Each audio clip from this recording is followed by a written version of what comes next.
Hello guys, once again welcome back to my channel. आज की इस वीडियो में हम पढ़ने वाले हैं क्लास 6 का चैप्टर नंबर 7 का यहाँ पे नाम है अतिथि देवो भव। यानी अतिथि का मतलब होता है कि जो हमारे मेहमान होते हैं। देवो का मतलब होता है कि देवता के तुल्य, भव का मतलब होते हैं यानी कि जो हमारे मेहमान होते हैं वो देवता के समान होते हैं। तो इसीलिए इस चैप्टर का नाम दिया गया है अतिथि देवो भव। तो यहाँ पे एक दिया कि भारतीय संस्कृतौ, यानी कि भारतीय संस्कृति में अतिथि नाम यानी कि अतिथियों का नितराम महत्वम अस्ति, यानी बहुत महत्व है। तो दिया है कि भारतीय संस्कृतौ अतिथि नाम नितराम महत्वम अस्ति, यानी भारतीय संस्कृति में अतिथियों का बहुत महत्व है। अतिथि देवो भवः इति उपनिषदः वचनम अस्ति, यानी अतिथि देवो भव यह उपनिषद का वचन है। यानी उपनिषदों में भी लिखा हुआ है कि जो अतिथि होते हैं वो भगवान के समान होते हैं। फिर इसके बाद यहाँ पे दिया है अस्माकम देशे, यानी हमारे देश में। ना का मतलब नहीं, यानी कि ना कह सकते हैं। केवलम मनुष्य, यानी कि हमारे देश में ना केवल मनुष्य, अपि यानी बल्कि या लेकिन, तु अन्य प्राणिनः अपि अतिथि रूपेण प्रतिपात्राणि भवन्ति, यानी अन्य प्राणी भी अतिथि के रूप में पूजे जाते हैं। तो जैसे हमारे देश में केवल पूजे अति मनुष्य बस नहीं पूजे जाते, और भी प्राणी हैं उनकी भी पूजा होती है। जैसे हम बात करते हैं शेर, तो दुर्गा माता का सवारी है तो शेर की भी पूजा होती है, कछुआ की भी पूजा होती है, गाय की भी पूजा होती है। मतलब बहुत सारे ऐसे जीव जंतु हैं जिसकी पूजा होती है। तो यहाँ पे हमारे देश में केवल मनुष्यों की ही नहीं बल्कि अन्य प्राणियों की भी पूजा होती है। अतिथि सेवा पंच महायज्ञेषु अंतर्भवति, यानी अतिथि सेवा 5 महायज्ञों में शामिल है। तो जो 5 यज्ञों में से एक यज्ञ है वो अतिथि सेवा भी है। अतिथि देवो भवः, यानी अतिथि देवो भवः इति वचनेन, यानी इस वचन से अतिथि सेवायाः भावः, यानी अतिथि सेवा का भाव सर्वेषु जागृतः भवति, यानी सभी में जागृत होता है। तो अतिथि देवो भवः इस वचन से जो अतिथि सेवा का भाव है वो सभी में जागृत होता है। तादृशः, तादृशः मतलब ऐसे ही। कश्चन प्रसंगः अत्र पाठे दर्शिता, यानी कि ऐसे ही एक प्रसंग इस पाठ में दिखाया गया है। तो इस पाठ में एक अतिथि सेवा भाव का झलक हमें देखने को मिलती है। तो हम उसको देखते हैं कि क्या लिखा हुआ है।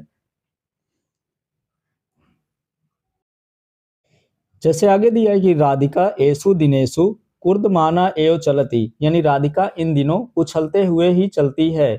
जैसे क्यों उछलते हुए चलती है कि हो सकता है कि उसके घर में कोई नया मेहमान आने वाला हो तो खुशी के कारण उछल कूद करती हो।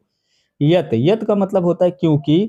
गृहे यानी कि घर में, नूतना मतलब नया, अतिथया संति यानी कि अतिथि आए हैं, क्योंकि उसके घर में एक नए अतिथि आए हुए हैं। तो यहाँ पे राधिका के बारे में दिया है कि राधिका नाम की एक लड़की है। जैसे हम यहाँ पे नीचे पोस्टर में भी देखेंगे कि ये राधिका नाम की एक लड़की है। तो इसी के बारे में बात हो रही है कि ये जो लड़की है तो घर में उछलते कूदते चल रही है। क्यों चल रही है? क्योंकि यहाँ पे उसके घर में एक नए अतिथि आए हुए हैं। ते चा विशिष्टा संति, यानी कि वे विशेष भी हैं। आपका क्यों विशेष हैं? तो माता पुत्रो पुत्रो, यानी माता हो गया, 2 पुत्र हो गया और 2 पुत्रियों सहित। चा मिलित्वा ते तत्र पंच संति, यानी कि वे वहां 5 हैं। यानी यहाँ पे एक माता है, 2 पुत्र है और 2 पुत्रियां हैं। ये सब मिलाकर के टोटल 5 हैं। अहोरात्रम, अहोरात्रम का मतलब होता है कि दिन रात। तस्या यानी उसका, चिंता एकत्र एव, यानी कि ध्यान एक ही स्थान पर है। तो दिन रात उसका ध्यान जो है वो एक ही स्थान पर है। जो यहाँ पे राधिका है तो रात दिन उसका जो ध्यान है वो एक ही स्थान पर है। गृहस्य छतः ऊपरी, यानी कहाँ पर? कि घर के छत के ऊपर, जो उसका घर है उसके छत के ऊपर। तत्र एव, तत्र एव का मतलब होता है कि वहां पे। तस्याः मनः अस्ति, यानी कि उसका जो मन है वहीं पर हमेशा रहता है। कुतूहलम अस्ति के ते इति, यानी उत्सुकता है कि वे कौन हैं। तो यहाँ पे वो जानना चाहती है। कुतूहलम का मतलब होता है उत्सुकता या जिज्ञासा। कुतूहलम अस्ति यानी उत्सुकता है कि, ते इति यानी कि वे कौन हैं, ते न अन्य यानी कि वे कोई और नहीं है। फिर यहाँ पे आगे है कि काचित मर्जारी तस्या चत्वार सावकाह चा, यानी कि एक बिल्ली, मर्जारी का मतलब होता है यहाँ पे बिल्ली। यहाँ पे काचित मार्जारी तस्या यानी कि और उसके, चत्वार सावका यानी कि 4 बच्चे। चा मतलब होता है और, यानी कि बिल्ली और उसके 4 बच्चे हैं। आम, आम का मतलब होता है हाँ। फिर आगे, ते एव विशिष्टा अतिथयः, यानी कि वे वही विशेष अतिथि हैं। तो यहाँ पे उनके घर में एक बिल्ली थी, उन्होंने 4 बच्चों का जन्म दिया था। तो उसके लिए जैसे छोटे बच्चे होते हैं तो जानवरों से बहुत प्रेम करते हैं, खास करके उनके बच्चों से। तो उनके लिए विशेष अतिथि थे।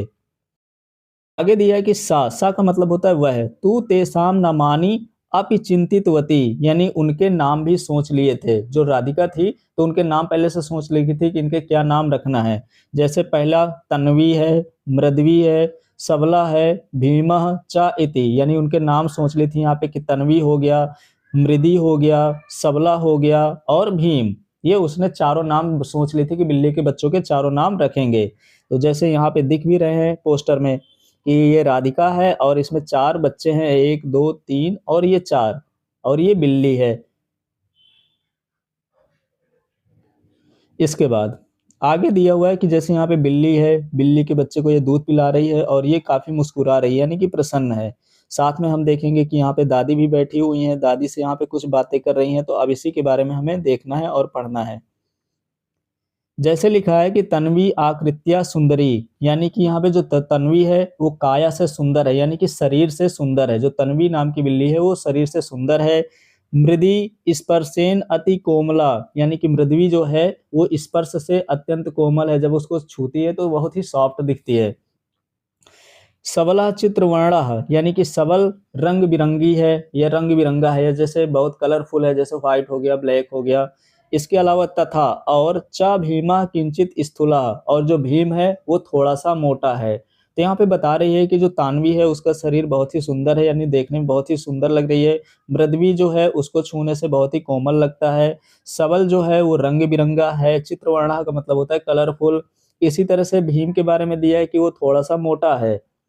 मार्जारी यानी कि बिल्ली, कदा गच्छति यानी कब जाती है, कदा आगच्छति यानी कब आती है, एतत् सर्वम अपि राधिका जानाति, यानी कि यह सब राधिका जानती है। तो राधिका जानती है कि बिल्ली कब आती है और बिल्ली कब जाती है, तो ये सब राधिका जानती है। आगे, सह मर्जारय क्षीरम ददाति, यानी वह बिल्ली को दूध देती है। मर्जारी पिबती यानी बिल्ली दूध पीती है। अनंतरम यानी इसके बाद, सा धन्यवादम राधिकाम पश्यति, यानी धन्यवाद के साथ राधिका को देती है। तो जब बिल्ली को यहाँ पे दूध देती है और बिल्ली दूध पीती है तो वह आदर के साथ उसके बाद क्या करती है कि धन्यवाद के साथ राधिका को देखती है। किंतु लेकिन सावका नाम समीपम राधिका गच्छति, लेकिन जब बिल्ली राधिका जो है बिल्ली के बच्चों के पास जाती है, चेत यानी कि तब, मंदम मंदम पृष्ठतः आगच्छति, तो बिल्ली जो है वो धीरे धीरे पीछे पीछे आती है। तो जब राधिका यहाँ पे बच्चों के पास जाती है तो वहां पे बिल्ली जो होती है वो धीरे धीरे आती है। आगे, राधिकाम दृष्टवा यानी राधिका को देख करके, सावका भीता ना भवंती, यानी बिल्ली के जो बच्चे हैं वो डरते नहीं हैं। पितामही यानी कि दादी जी, राधिकाया कार्यकलापान दृष्टवा हंसती, यानी जो दादी होती हैं तो राधिका के यहाँ पे जो कार्यों को देख करके हंसती हैं कि ये किस प्रकार से बिल्ली के बच्चों के साथ खेलती है। फिर आगे दिया हुआ है, सा राधिकाम वदती, यानी कि वह राधिका से बोलती है। क्या बोलती है कि राधिके यानी राधिका, अतिथयः कदा आगच्छन्ति इति न जानीमः, यानी कि राधिका हमें ये नहीं पता होता है कि अतिथि कब आते हैं, किंतु लेकिन यदा ते अत्र आगच्छन्ति, यानी जब वे यहाँ आते हैं, तदा तो तेषाम एतादृशी सेवा करणीयः, तो उनकी ऐसी सेवा करना चाहिए। तो यहाँ पे दादी उनकी देखती हैं कि बिल्ली के लिए जो आप दूध देती है, साथ में बिल्ली के बच्चों का भी केयर करती है, तो दादी उनकी समझाती हैं कि जब हमारे घर में कोई अतिथि आता है तो उनकी भी ऐसी ही सेवा करनी चाहिए। राधिका पितामह कंठम परितः मालाम एव हस्तौ स्थापयन्ति पृच्छति, यानी कि जो राधिका होती है यहाँ पे, तो दादी के गर्दन के चारों तरफ ऐसे मतलब वहां पे माला की तरह हाथ लपेट लेती है और पूछती है। तो इसका हम अर्थ देखेंगे। तो लिखा हुआ है कि राधिका, राधिका का मतलब होता है राधिका, पितामह यानी कि अपनी दादी के, कंठम यानी कि गले में, फिर परितः मतलब चारों तरफ, मालाम एव हस्तो यानी माला की तरह हाथ को, स्थापयंत यानी कि डाल करके, पृच्छति यानी कि पूछती है। क्या पूछती है यहाँ पे, अस्तु यानी हाँ ठीक है, करोमि यानी मैं करती हूँ, यानी जब उनकी दादी बताएं कि कोई अतिथि आ जाता है तो उसको भी इसी तरह से सेवा करनी चाहिए। तो यहाँ पे गले में हाथ डाल करके बोलते हैं कि हाँ ठीक है मैं करती हूँ। किंतु लेकिन किमर्थम यानी कि कैसे, किमर्थम का मतलब होता है क्यों। तो फिर यहाँ पे पितामही वदति यानी कि दादी कहती हैं कि अतिथि देवो भव, यानी कि अतिथि देवो भव अर्थात अतिथि जो होते हैं वो हमारे लिए देवता होते हैं। अर्थात अतिथि अस्माकं देवः अस्ति, यानी कि जो अतिथि होते हैं वो हमारे देवता के समान होते हैं। इति चिंतयतु, यानी ऐसा सोचो, ऐसा मानो कि जैसे कोई अतिथि आता है तो वो भी हमारे लिए भगवान के समान है। तस्य आदरेण सेवाम, यानी कि उनकी सम्मान के साथ सेवा। फिर यहाँ पे करोतु, करोतु का मतलब होता है कि करो, यहाँ पे लिखा है करोति यानी कि करो। फिर आगे राधिका आदिनम मंत्रम इव वारम वारम वदति, यानी राधिका पूरे दिन मंत्र की तरह बार बार बोलती है। क्या बोलती है? अतिथि देवो भव, अतिथि देवो भव, यानी कि अब वो सारे दिन यहाँ पे इसी मंत्र को बार बार बोलती है कि अतिथि देवो भव, अतिथि देवो भव। अनंतरम यानी कि बाद में, सा तन्वी मृद्वी सबलम भीमम च वात्सल्येन वदति, यानी इसके बाद वह तन्वी हो गया, मृद्वी हो गया, मृद्वी के साथ साथ और यहाँ पे दिए हुए हैं कि सबला और भीम से स्नेह के साथ कहती है। क्या कहती है?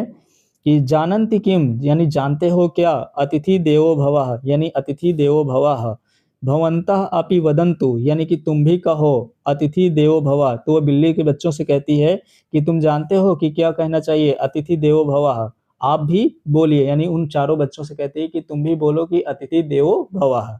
यहाँ से ये चैप्टर कंप्लीट हो गया। इसकी जो यहाँ पे कोई एक्सरसाइज होगी, जैसे फॉर एग्जांपल कि यहाँ पे जितनी भी एक्सरसाइज दी हुई हैं तो इसकी जो लिंक होगी वो डिस्क्रिप्शन बॉक्स में या तो प्लेलिस्ट में मिल जाएगी, तो वहाँ से आप देख सकते हैं।